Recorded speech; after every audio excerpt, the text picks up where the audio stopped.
Com o esporte, é possível construir a cultura do encontro. Começa agora pela Rádio Catedral FM. Vox Populi Esporte.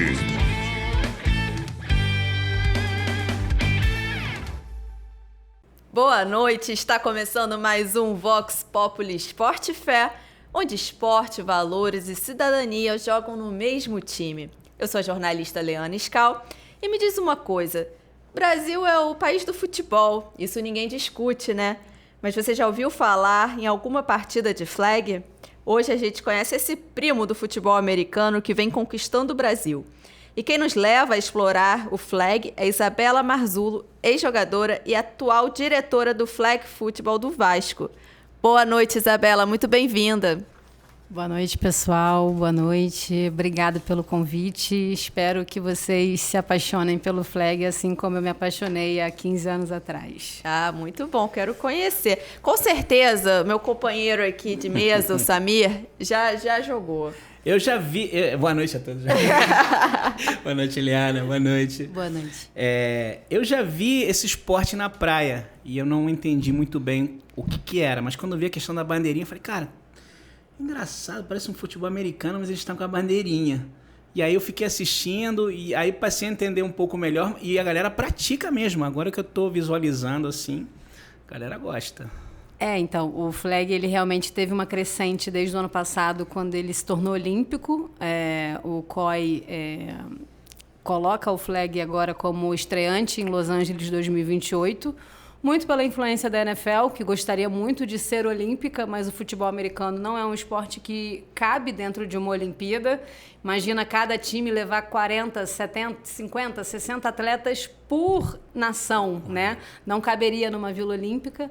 Então, sabendo disso, a NFL começou a fazer muitas campanhas para que o flag entrasse como uma modalidade olímpica, assim como o rugby de 7 entrou há 10 anos atrás, há 15 anos atrás. Então, existe essa movimentação da NFL há um tempo e a gente está muito feliz porque 15 anos atrás, quando a gente começou a praticar o esporte, a gente jamais imaginou que ele fosse virar olímpico.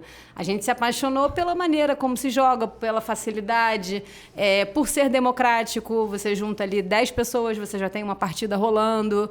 É um esporte que você consegue colocar as crianças, meninos e meninas, para jogarem juntos. O misto infantil ele rola muito facilmente nos Estados Unidos. Então, ele tem o seu valor, principalmente para quem não quer a lesão do futebol americano, aquele impacto, aquela colisão que o futebol americano apresenta. O nome é flag football porque flag, traduzindo para o português, é bandeira. Então, a gente usa um cinto com 2 bandeiras, uma em cada lado da cintura.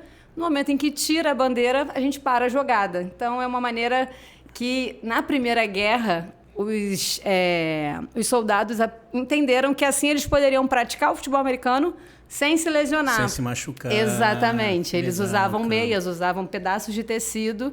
Hoje, a gente já tem o cinto realmente esportivo, com as flags em pop-up, tem um vácuo para realmente ter uma pressão ali para sair a bandeira. Hoje em dia já está bem tecnológico, mas começou com meias nas cinturas. Ai, que legal. As pessoas praticam na praia? Tem, eu já vi gente praticando na praia. Assim, como não conhecia o esporte, mas eu fiquei vendo que as regras são parecidas com o futebol americano, não tinha contato, mas me deu a entender que aquilo ali era um futebol americano um pouco diferente. E a galera torcendo, e as mães ali, foi muito barato. Eu já vi em Copacabana e já vi em Ipanema. Sim, o Rio de Janeiro é a capital do beach flag, que é a modalidade de praia que existe, né? E 2017 foi o primeiro campeonato de beach flag nacional. Desde então, ele é anual aqui no Rio de Janeiro. A gente tem já essa tradição de ter o campeonato. Teremos agora, no dia 23 e 24 de maio, aqui no Rio de Janeiro, a edição desse ano. Ainda não tivemos, então... Vai ser em qual praia?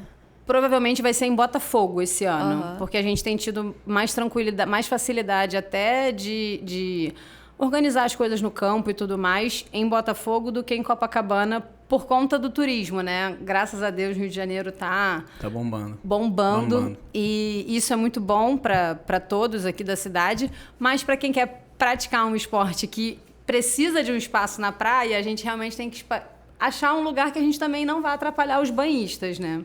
Ô, Isabela, e o chão tem que ser sempre mais fofo? Pode ser na grama? Pode ser no... Então, o flag tradicionalmente é na grama. Sim. A gente tem casos na Europa de jogarem em quadras indoor por conta da neve. Então, período de neve rigorosa, até no livro de regras a gente tem a previsão da possibilidade da quadra indoor e o beach flag, que é a areia. Então, a gente tem em três possíveis pisos, né? O flag realmente ele é muito fácil de ser praticado. É a conquista de território, assim como o futebol americano, mas não tem nenhum chute, não tem nenhuma daquelas trocas de posse, né? Quando você tenta 4 tentativas até o meio de campo, você não conseguiu, você já devolve a bola para o outro time lá do início do outro campo, né? Então, não tem aquele choque. Então, é muito mais fácil de você começar a praticar o flag do que o futebol americano. Muito bom. Calma aí, vamos conversar mais sobre o flag, mas antes, o Samir tá dando risada, ele tá feliz que o time dele venceu ontem. Ai, meu Deus. Hoje eu almocei uma sopa de frango. Ai, ninguém merece. Mas teu time tá bom também, Liana. Empatou, pô. Meu time tá bem. Rodada esportiva rápida, o Bahia empatou com o Santos, 2-2. Botafogo e Inter, na casa do Botafogo, 2-2. Notícia triste, você falou, Liana, o Barbosa vai embora. Parece que sim. Ih, rapaz, e agora, hein? Botafogo tá com uma dívida grande, né, Samir? Tá. Mas eu confio que o futebol vai se restabelecer. Eu gosto de Botafogo. Eu fico... Eu não gosto quando ele fala isso. Eu fico tirando sarro, mas dos 3 clubes, eu gosto mais do Botafogo. Aquele clubinho amigo, sabe? Então a gente eu nem sei se eu quero que um adversário meu goste exatamente. de mim. Eu não gosto quando ele fala isso. Tenho até medo. Porque assim, eu gosto do Botafogo, mas aí depois veio... O Cruzeiro ganhou do Remo fora de casa. São Paulo ganhou de 1-0 do Mirassol.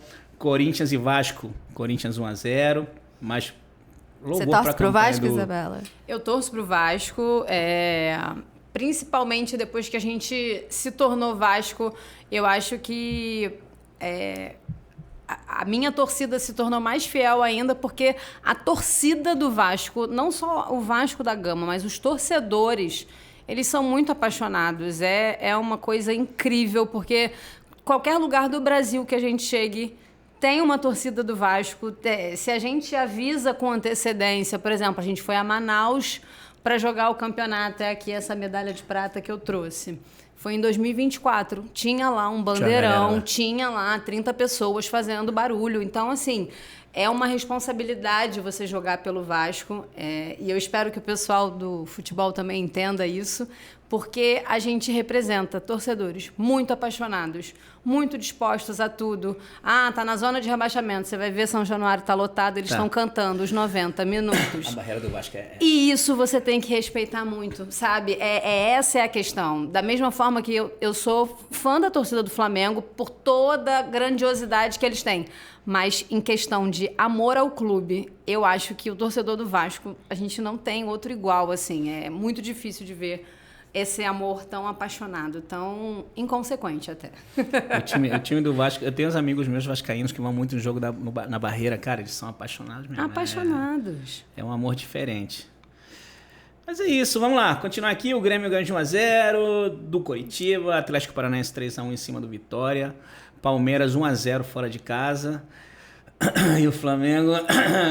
Não tô entendendo essa entonação do Samir. Ele deixou pro final, Flamengo né? 4-0. Aí, na moral. Não, mas numa rodada, a gente tá vendo uma rodada que é 2-2, 1-0, 1-0. A gente vê no Flamengo 4-0. Não, tem assim, que ter orgulho e eu mesmo. vi o jogo. Cara, que foi chocolate, legal, foi legal. cara. Eu assisti o Pedro também. tá ganhando meu coração e acho que tem vaga na seleção, hein? Acho que tem vaga. Não, porque a seleção tá cada vez mais desfalcada, né? Pois é, os caras estão caindo todo aí. Todo mundo se machucando. Eu tô ficando desesperada. Meu filho, de 7 anos, ele fica, mamãe, machucou, o Militão machucou, e agora? Pô, eu vou te falar, Helena, é até bom, cara, que de repente dá uma renovada, vai a galera que tem nada a ver e traz aí a taça pra gente, cara. Isso aí tá sacudindo a árvore pra cair quem tá meia boca, quem tiver porque meia boca, isso, cair. foi convocado e começa a preparação pra estar bem na seleção. Ele não sustenta uma preparação dessa, entendeu? Ele já não tá 100% para chegar no ciclo lá da seleção. Então, se for para quebrar, melhor agora. Que a gente já substitui e bota alguém que vai estar treinado junto com a equipe. E aqui só finalizando, o Fluminense ganha de 2-1 do Chapecoense.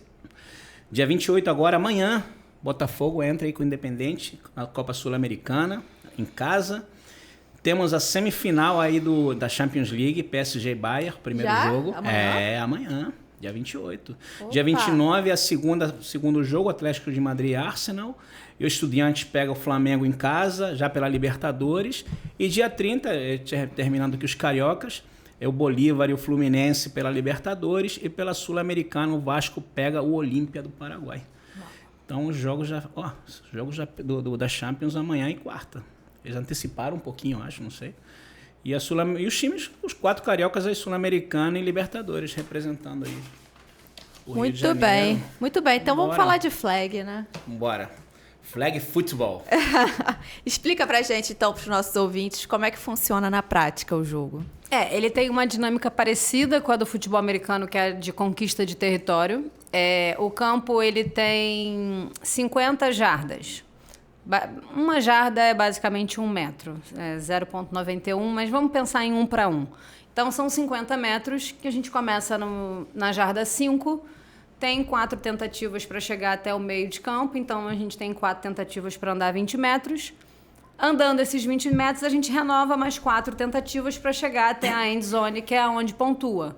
Na zona de pontuação, quando você entra a primeira vez, 6 pontos, e aí você tem o direito de tentar para 1 ponto da linha de 5 jardas e 2 pontos da linha de 10 jardas. Então, é uma estratégia de, se você precisa pontuar um pouco mais, você vai ter que arriscar a 2 pontos, então vai ser mais difícil de você converter. Ou então, se você está quase ampliando para ter 2 posses na frente de um outro adversário, eu já tô, sei lá, vamos lá, eu tô com 10 pontos na frente. Se eu fizer, eu vou ficar 12. 12 pontos, a pessoa vai ter que fazer 2 touchdowns para empatar. Então, eu já abro uma vantagem muito boa, porque são 2 tempos de 20 minutos. Um drive, se você trabalha bem ele, você fica em torno de 5 minutos num drive. São poucos tempos de pontuação, realmente. Se você não cruza a endzone direto, se você não tenta passes longos, se você vai ganhando a conquista de território de pouco a pouco, são poucos drives, são poucos momentos de você ter a chance de pontuar. Jogos mais disputados, você vê poucas chances de pontuar, porque a defesa é muito forte e é aquela troca de bola o tempo inteiro. A defesa interceptando e aí já começa o ataque do outro time daquele mesmo ponto. É um jogo bem interessante de se assistir, são 2 tempos de 20, então ele também entra bem numa grade horária de televisão. Você, em 1 hora, você consegue exibir facilmente um jogo. Se quiser colocar só os highlights, em 15, 20 minutos você roda também um jogo. Então, ele é um jogo comercial. E é aí que a NFL pressionou bastante a Olimpíada para que colocasse, né? Nesse primeiro momento, são 6 países que vão para a Olimpíada. E o Brasil tem chances reais. A gente está no Mundial da Alemanha, uma das nações que vai estar nesse Mundial. E a gente sabe que de agora até 2028 tem um caminho para se percorrer aí. O primeiro classificado vai sair desse Mundial, depois a gente vai ter eliminatórias intercontinentais. A nossa dificuldade é que os nossos maiores adversários são continentais, são todos aqui da América do Norte e Central. Panamá é muito forte, México é muito forte, Estados Unidos é muito forte. Argentina, não? Argentina não, nunca ganhou de Porque novo. a Argentina é boa no rugby, né? Ela é boa no rugby. Mas o rugby e o futebol americano, eles têm diferenças enormes. Porque você nunca passa pra frente. O rugby você só dá passes pra trás. Isso. E o futebol americano, principalmente o flag, ele é passe pra frente o tempo inteiro. É proibido passar pra trás? Não é proibido. Não é Porque proibido. no americano é proibido passar pra trás, né? No futebol americano ele é proibido passar pra trás depois que você passa da linha de scrimmage, que é onde começou a bola. Tá? Ali no backfield, atrás dessa linha de scrimmage, você pode passar pra trás e aí um passe pra frente ainda é válido. Entendi. Entendeu? Entendi. Se você passar da linha de onde está aquela barreira, você não pode mais fazer um passe para frente. Você só pode ganhar, conquistar o território correndo. Agora, é um jogo de estratégia coletiva? Assim? Muito, muito. Várias vezes você, por exemplo, eu sou uma jogadora que corro para fazer as rotas. Várias vezes eu vou fazer uma rota só para desmarcar uma outra jogadora que vai vir atrás. É um jogo muito coletivo.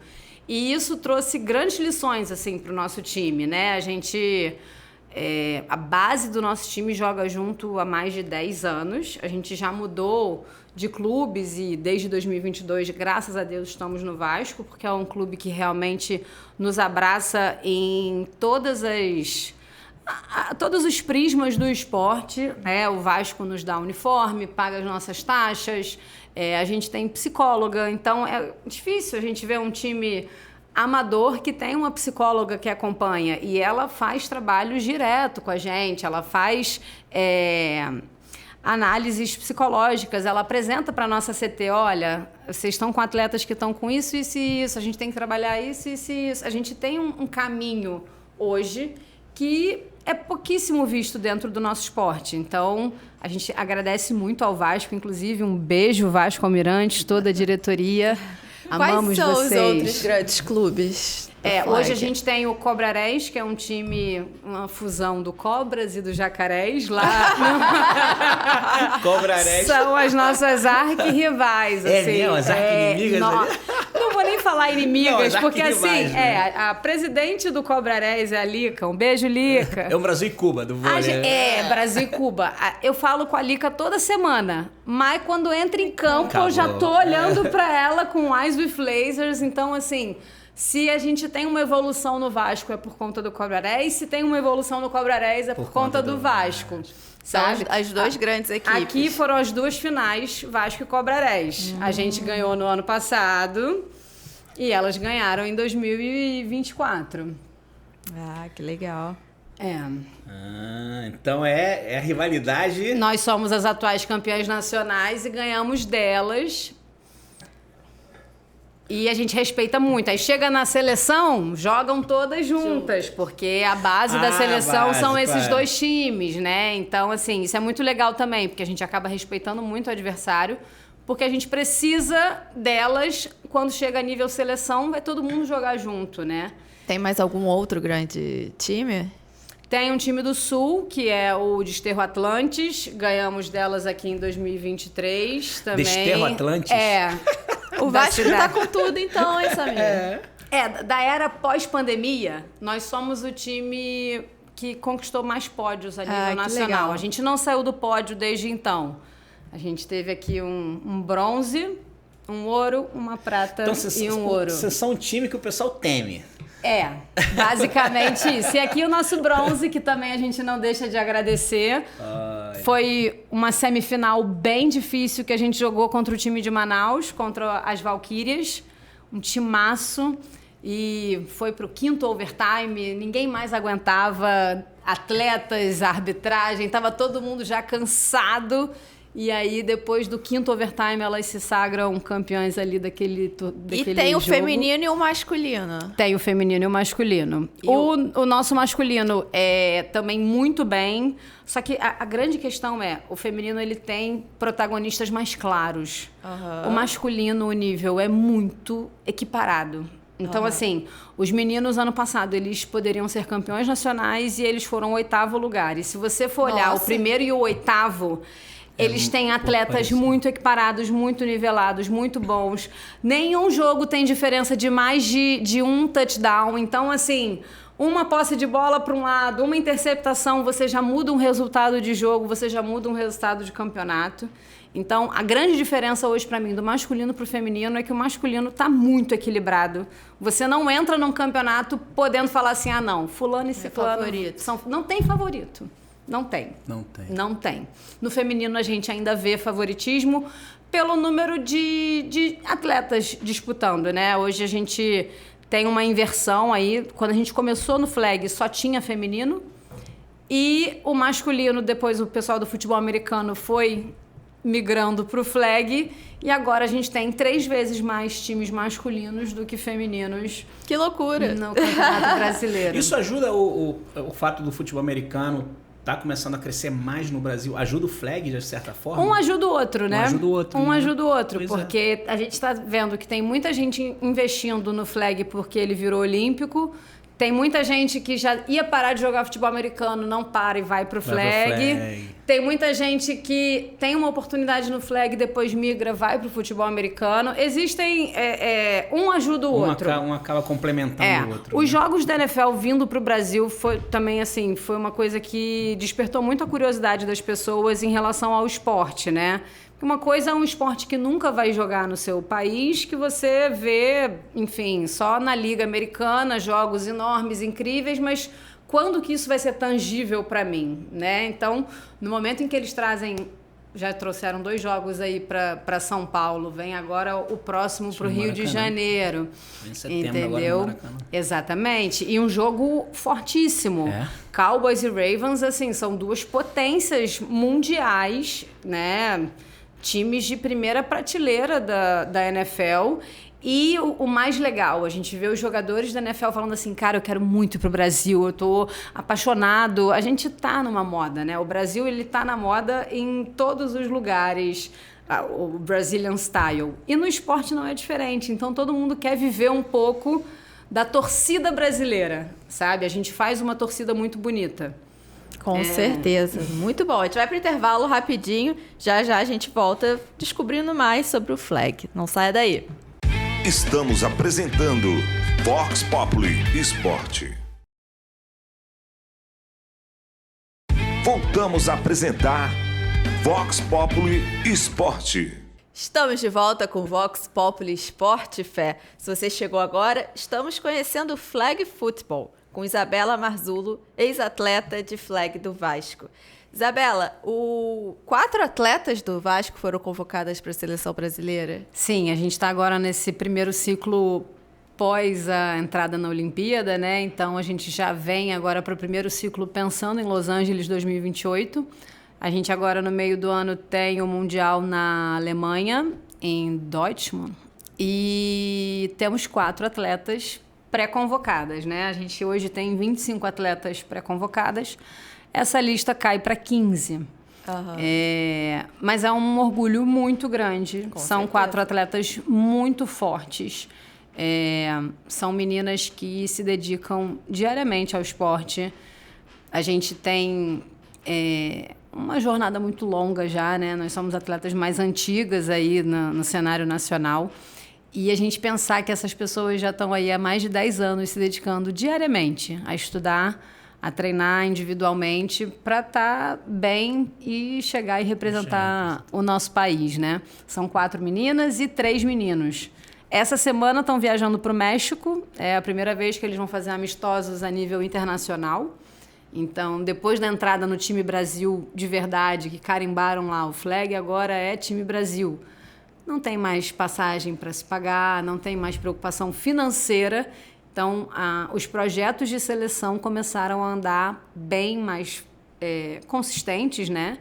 E dando o suporte que os atletas realmente precisam, porque não dá para, o momento em que você passa a representar o seu país, isso virar uma conta, um decréscimo na sua conta mensal. Olha, agora tem que ir para o treino, agora tem que comprar não sei o quê, agora é a passagem. As meninas antigamente dividiam em 10 vezes sem juros uma passagem para a Europa para ir representar o Brasil. Hoje mudamos o panorama. A gente hoje já assinou o Bolsa Atleta, vamos receber Bolsa Atleta esse ano, então... Que legal. Vamos receber aí a primeira leva de Bolsa Atleta a nível nacional. Por termos o pódio aqui, essa medalha aqui nos garantiu 1 ano de Bolsa Atleta para todas as nossas atletas. Não é uma ou outra. Todo mundo. Todas as atletas vão receber aí por 1 ano. E se a gente continuar no pódio, como a gente vem fazendo nos últimos 4 anos, essa bolsa vai se renovando. Então, passa a fazer cada vez mais sentido continuar, né? Sim. Você acha que a gente pode já sonhar com medalha olímpica? Então, a gente teve um gostinho agora, né? Semana passada tivemos os Jogos Mundiais da Juventude no Panamá, que foi a estreia do Brasil sub-15, sub-17, sub-17. O masculino foi campeão, ganhou do Panamá, que era franco favorito. Eles perderam nas 2 primeiras classificatórias no grupo, perderam de 54-33, 33-32, foram para uma final duríssima e ganharam de 34-33 num jogo maravilhoso. Sim, meninos ainda, crianças, estive com eles no Brasileirão de Base no final do ano, conheci todos eles e fiquei emocionadíssima, parecia que eu era a mãe de todos eles, né? Quando eu estava lá ganhando as medalhas e eu lembrando de toda a jornada ali que eles já tinham percorrido. Então, representar o seu país e ser campeão mundial deve ser bom demais.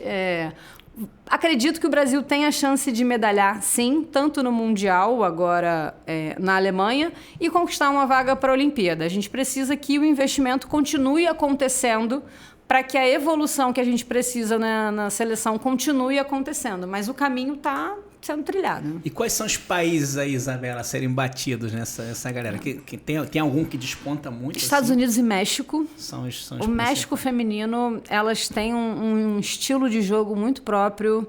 Todas elas lançam a bola, então você não sabe direito quem marcar. Você tem 5 em campo. Normalmente você sabe quem é a pessoa que vai lançar a bola. São quantos por time? Tem um time de ataque e de defesa? Tem um time de ataque e de defesa, entram 5 contra 5, né? Então você tem o quarterback, que é aquele que lança a bola. Normalmente um time tem um quarterback. O México entra com 5 em campo. Então você não sabe quem é que vai lançar a bola. Caramba. Então, e na defesa a gente tem o blitzer, que é um jogador que ele tem o direito de correr linha reta até o quarterback. Só que se você não sabe quem é o quarterback, como que você corre em linha reta para que... São 5 quarterbacks. Você vai correr, você vai chutar, né? Então, a maneira de jogar do México é bem inspiradora. Estados Unidos, pela sua tradicional potência, né? Quem inventou o esporte normalmente tem benefício. Mas eu destaco também o Japão, que em tudo que eles querem aprender, eles se destacam muito rapidamente. Elas não são as mais rápidas, elas não são as mais altas, mas elas não perdem uma bola. Sabe aquele mínimo erro? É o jogo contra o Japão. Então, não pode errar. Você não pode errar porque elas não vão errar, né? Já ganhamos do Japão anos atrás e agora tomamos do Japão no último Mundial.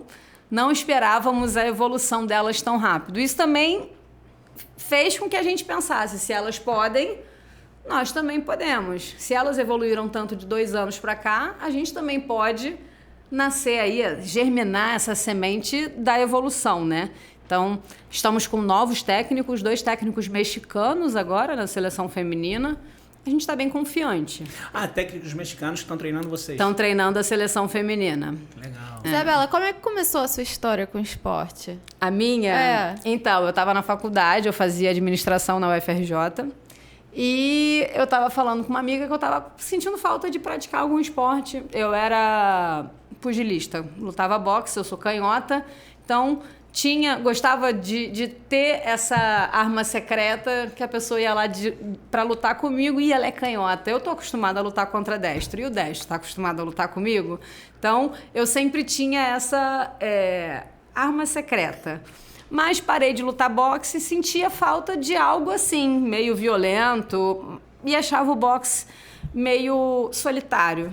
E aí uma amiga da faculdade me apresentou o futebol americano de praia. Ela falou, vamos se bater junto na praia, misturar com areia. E aí conheci o futebol americano, não o flag, o futebol americano, que hoje é a modalidade proibida, que é jogar sem o equipamento com a pancada, né? Hoje em dia, proibidíssimo, não jogamos mais. Mas foi assim que eu conheci, cheguei no esporte em 2009. Em 2012 foi meu primeiro contato com o flag, porque ia ter a primeira seleção brasileira. Então, montem os times, vamos para o interior de São Paulo, que dali já vai sair a primeira seleção. E foi assim que começou a seleção. As 12 corajosas foram para... Foi para onde? Foi na Suécia. Foi o primeiro mundial que elas foram. Suécia, perderam todos os jogos, mal pontuaram, mal viram a bola. E aí voltaram já com um entendimento de, cara, a gente precisa treinar. Se a gente quer continuar, tem que treinar.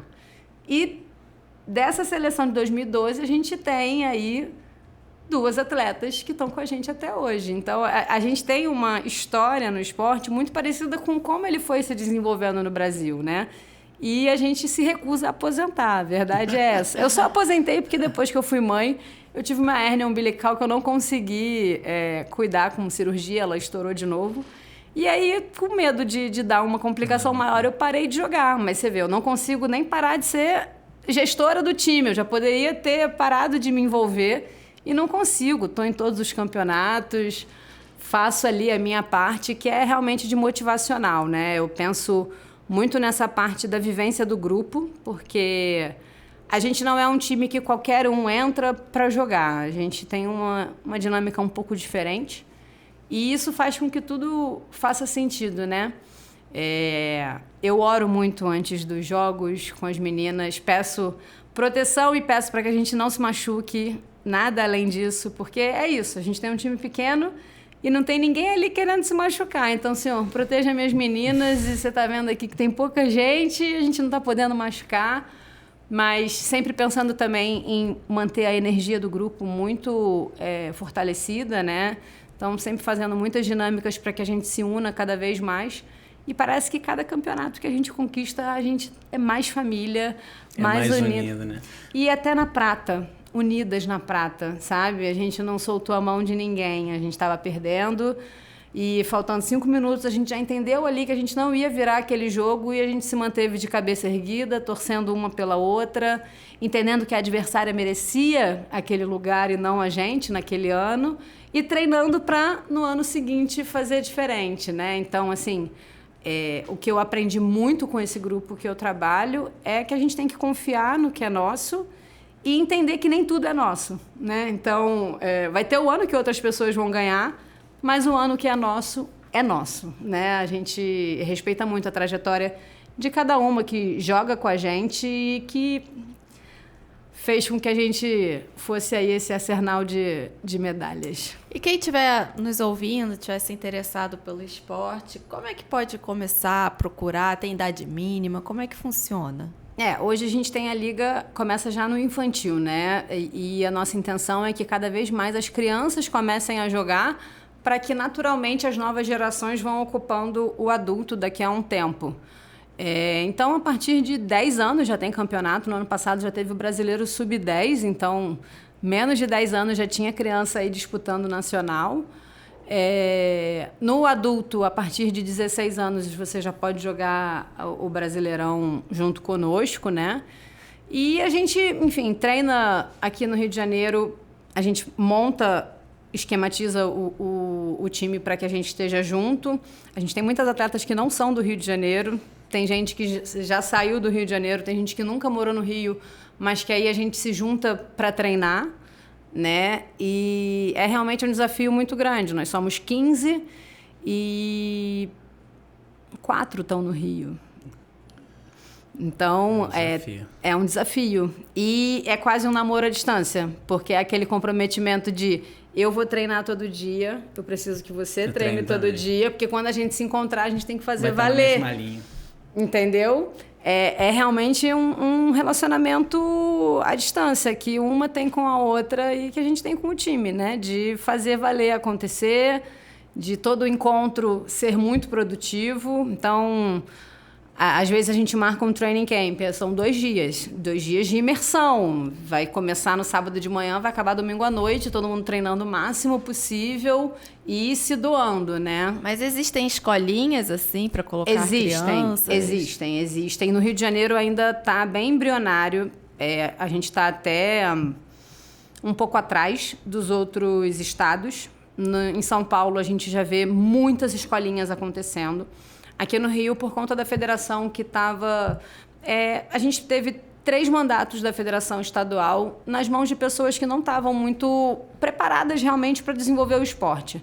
Eu não estou aqui para julgar ninguém, mas a gente realmente ficou 6 anos com o esporte um pouco parado, né? Então, da pandemia para cá, nada aconteceu muito relevante de desenvolvimento no Rio de Janeiro.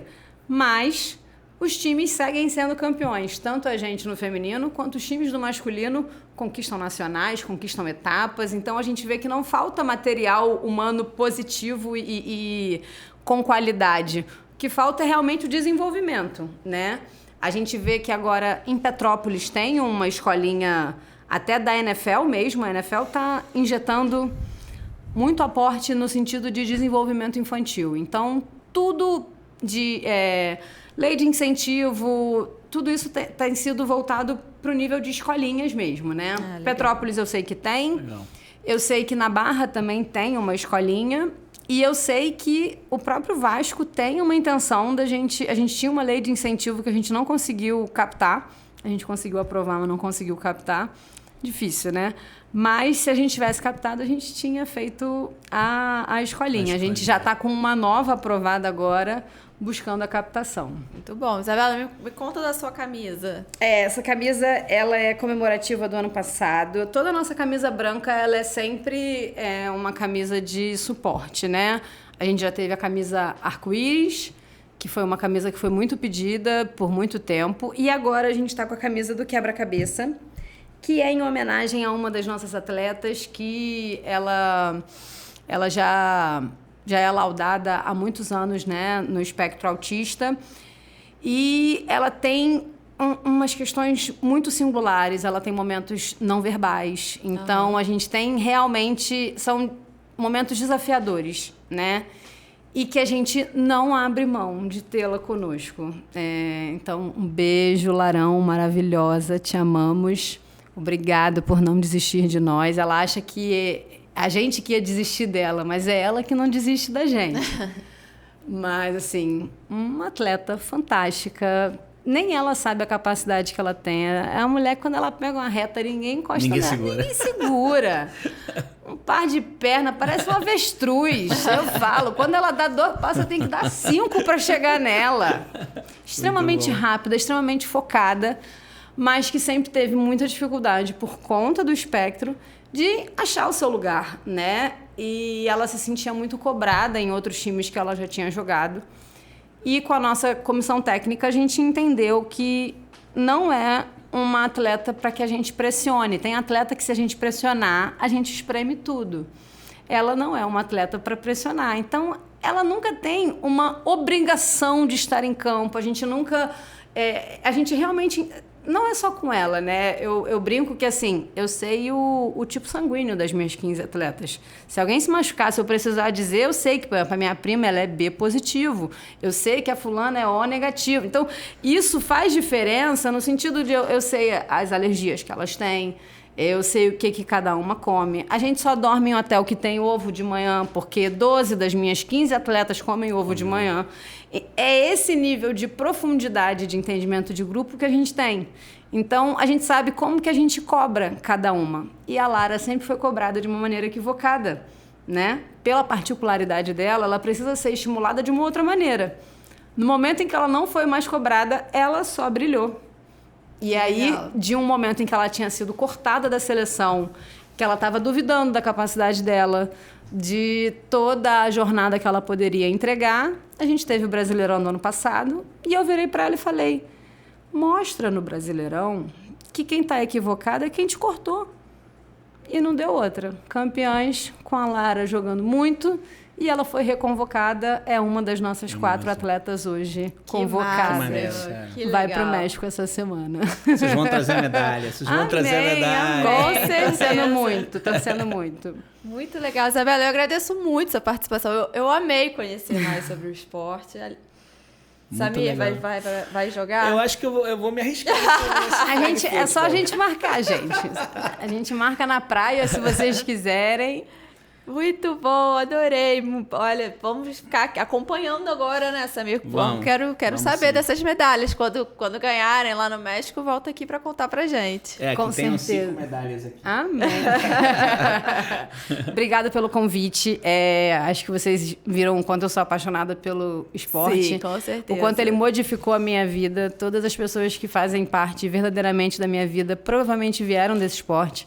Eu me casei com uma pessoa que eu conheci no esporte, meu marido veio de dentro do campo também. Minhas melhores amigas jogam comigo até hoje. A madrinha do meu filho é atleta do time. Então, assim, são relações que se confundem muito, como família e time, né? Então, é uma família, né? É uma família. Ah, que É legal. uma família. E isso é bom Adorei. demais. Muito bom, Isabela. Sucesso aí sempre. Parabéns, obrigada, Isabela. gente. Parabéns. Samir, obrigada. Obrigado, Eliana. Obrigado, Samir, Isabela. dia 1º, tem uma convocação? Dia 1º de maio, galera, 8 horas da manhã, vulgo sexta-feira agora. Dia na Praia, edição do Dia na Praia, lá na Praia do Recreio dos Bandeirantes, a Praia do Guido. Começa às 8 da manhã, vai até meio-dia. Guido, para quem não conhece, se Deus quiser, será o nosso futuro aí, primeiro santo carioca, surfista, seminarista. Adorava esporte também, se amarrava em pegar onda, fazer trilha. Então esse evento todo ano acontece na Praia do Recreio Posto 11, 8 da manhã. Teremos música, oração do terço, adoração, santa missa. A bênção das pranchas de Bênção das surf. pranchas no início do evento. Depois uma roda de surf de surfistas que fazem a roda havaiana no fundo do mar. Rezar por mar não está muito alto pra gente poder entrar e tal. Mas isso aí, todo mundo convidado. É um evento muito legal, vale a pena participar. E todo mundo convidado. E vai ter, atenção que vai ter alerta de spoiler, hein? Alguns atores do evento do Guido, do filme dele, estarão presentes. Só posso dizer isso. Imperdível. Muito bom, muito bom. Obrigada a você, ouvinte, pela companhia. Curtiu o bate-papo? Siga o Vox Populi Esporte no YouTube da Rádio Catedral, do Instituto Redemptor, no portal Esporte Fé e em todas as plataformas de áudio. Nos vemos na próxima segunda-feira. Até lá! Com o esporte, é possível construir a cultura do encontro. Você acabou de ouvir, na Rádio Catedral FM, Vox Populi Esporte.